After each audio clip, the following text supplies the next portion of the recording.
Coucou tout le monde, bonjour à tous les amis, j'espère que vous allez bien. C'est une nouvelle année, franchement je souhaite une merveilleuse année 2025, une année de santé, une année de succès. Succès pour votre diplôme, succès pour tout ce que vous allez entreprendre tout au long de cette nouvelle année. La santé, franchement, c'est par-dessus tout parce que sans la santé, eh bien, nous ne pouvons rien faire du tout. On peut avoir beaucoup d'aspirations, beaucoup de projets, mais si malheureusement la santé n'est pas au rendez-vous, rassurez-vous, vous n'allez pouvoir rien faire du tout.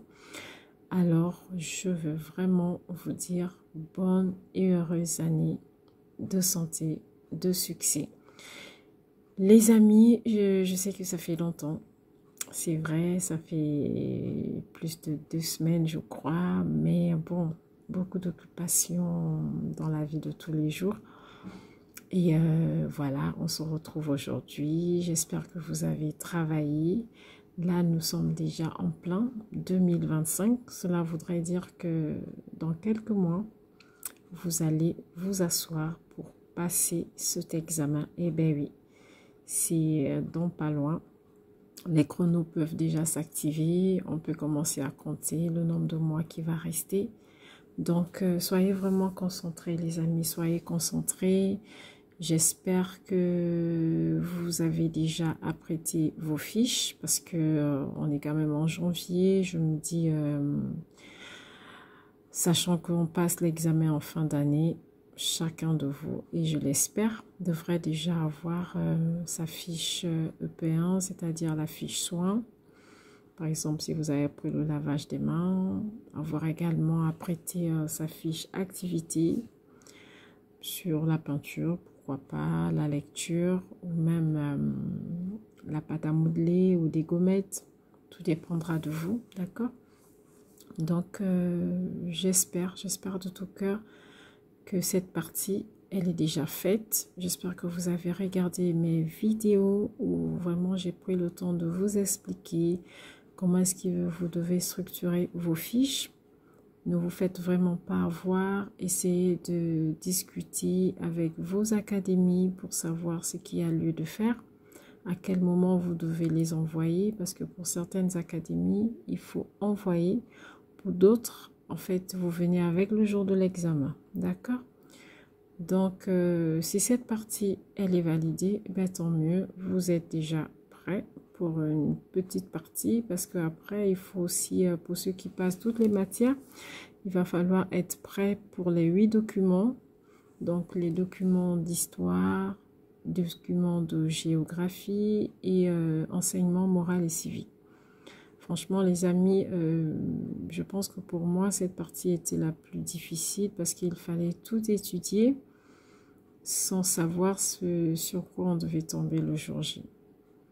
Donc, apprêtez vos documents. J'ai fait des vidéos dessus. Ça peut vous aider. Après, j'avoue, c'est pas les mêmes années, hein. Moi, je me rappelle quand j'ai passé le CAP. On a eu cette année-là, je pense, un changement de Premier ministre. Voilà, on a eu 2 premiers ministres, un qui était là, qui est parti, ensuite on a eu un autre. Et vous voyez que cette année, ce ne seront pas les mêmes personnes. Donc, si vous décidez de prendre les documents que j'ai présentés ou les sujets, il va falloir faire attention de pouvoir adapter par rapport à la situation actuelle, d'accord? Et voilà, si vous avez des questions, franchement, je serai toujours là. Si j'ai la possibilité de répondre, je le ferai avec grand plaisir. Parce que l'objectif ici, c'est vraiment de vous aider à valider ce diplôme, d'accord? Alors, si vous avez déjà travaillé les 8 documents, histoire, géo et enseignement moral et civique, ben, n'oubliez pas de travailler votre oral en français. D'accord, les amis, n'oubliez pas de travailler. Je vais peut-être refaire une vidéo là-dessus parce que c'est important. Allez-y sur des choses simples. Franchement, ne vous prenez pas la tête. Tout ce qui vous intéresse, c'est avoir votre diplôme. Je sais que vous êtes capable.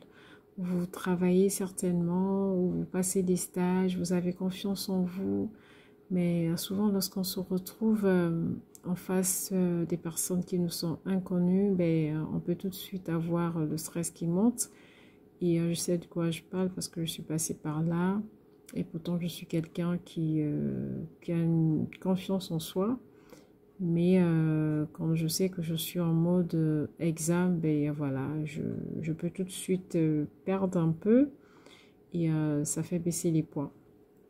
Donc, faites-vous confiance, essayez de travailler, vraiment de bien travailler votre fiche orale. Partez sur la transmission, c'est la plus simple. Après, si vous choisissez autre chose, pourquoi pas, hein, les Anglais disent why not. C'est possible aussi, vous pouvez le faire, mais jouez vraiment la carte de la simplicité juste pour valider votre examen parce que la fiche de transmission, vous pouvez l'avoir facilement en crèche et puis vous savez comment l'utiliser ou même le cahier de liaison, peut-être si vous êtes assistante maternelle, tout dépendra de votre outil de communication, d'accord, pour expliquer les journées aux parents et vice-versa, d'accord.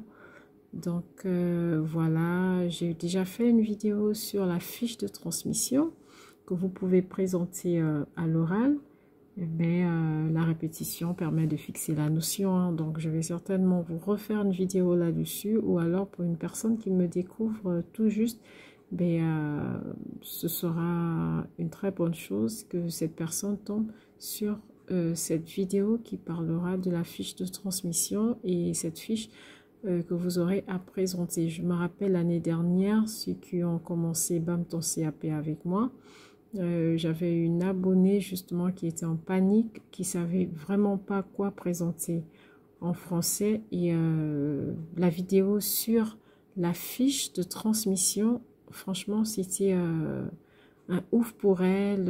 Elle avait fait de jolis commentaires et l'objectif ici pour moi c'est ça, c'est vraiment de pouvoir vous aider parce que je sais beaucoup n'ont pas les canaux, ils n'ont pas toutes les informations, ils doivent se débrouiller tout seuls à pouvoir préparer leur examen, d'accord, surtout lorsqu'on passe en candidat libre, c'est franchement c'est pas donné les amis, c'est vraiment pas donné.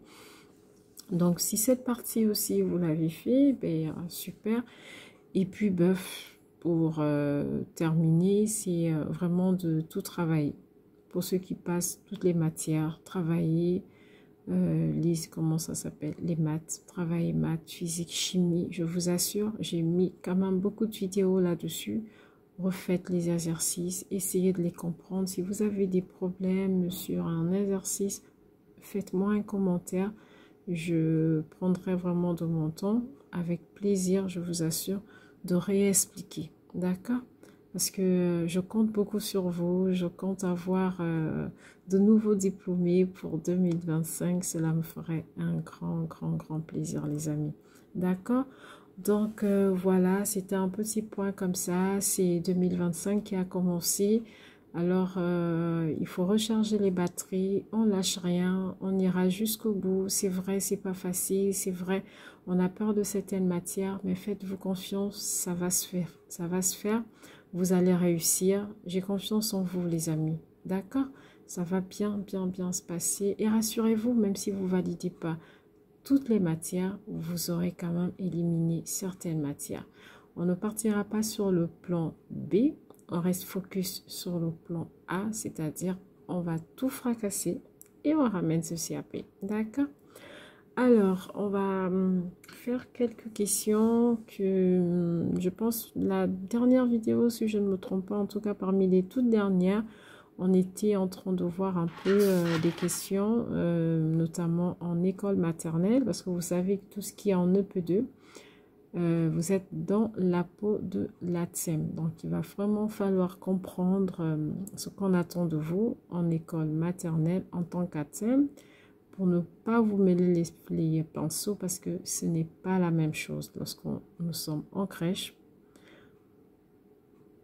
lorsque nous sommes en tant qu'assistante maternelle ou tout simplement lorsque on se retrouve dans la peau d'une ATSEM. Donc, nous allons travailler quelques questions. Déjà, première question, on peut vous poser c'est de savoir, ben, du coup, c'est quoi cette loi de 2019? Bon, d'accord. Ben, la loi 2019, en fait, tout ce qu'il faut savoir sur cette loi, c'est en fait l'interdiction des fessées. D'accord?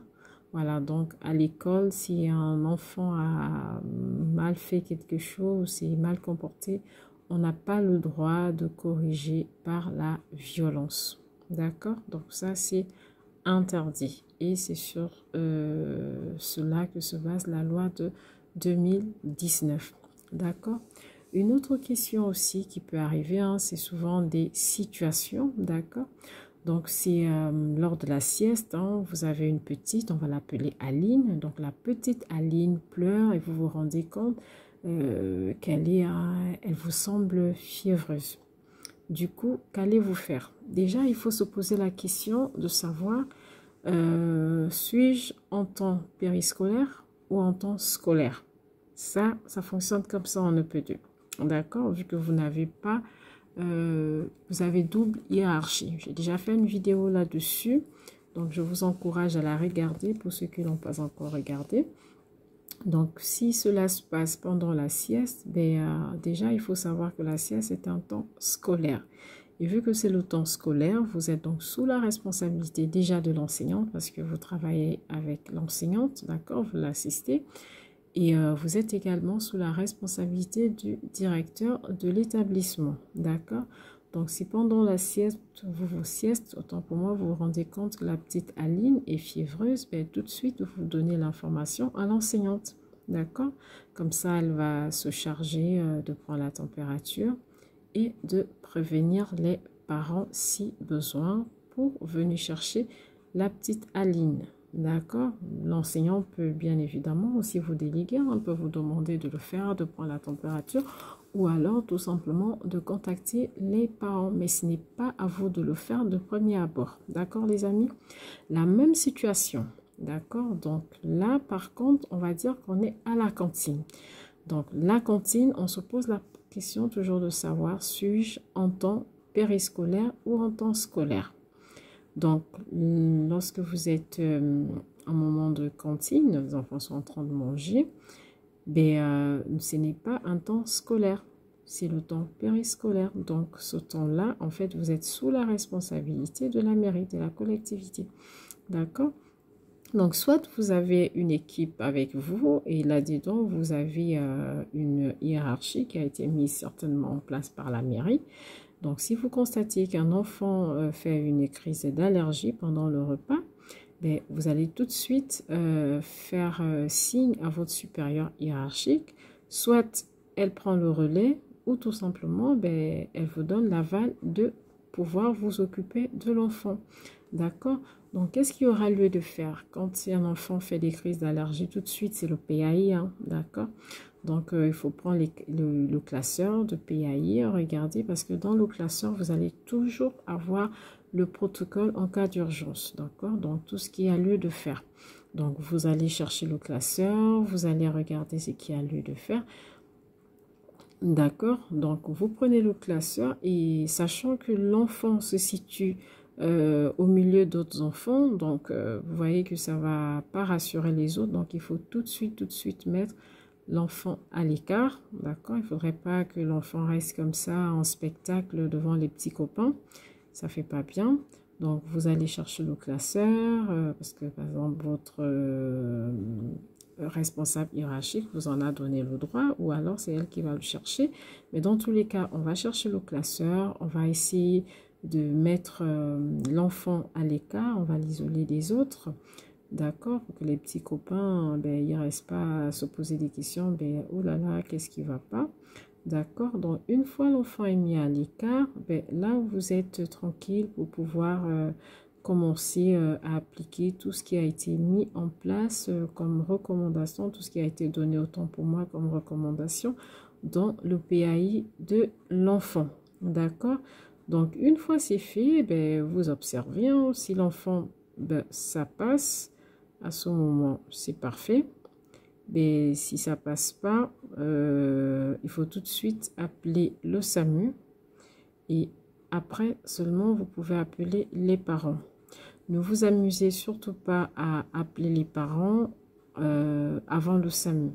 Il faut comprendre une chose, c'est que dans ce genre de situation, il faut toujours agir rapidement, d'accord? Il faut éviter des situations tragiques parce qu'on n'est pas médecin, on ne sait pas ce qui peut arriver. Et quand on parle de situations tragiques, vous comprenez bien ce que ça signifie, d'accord?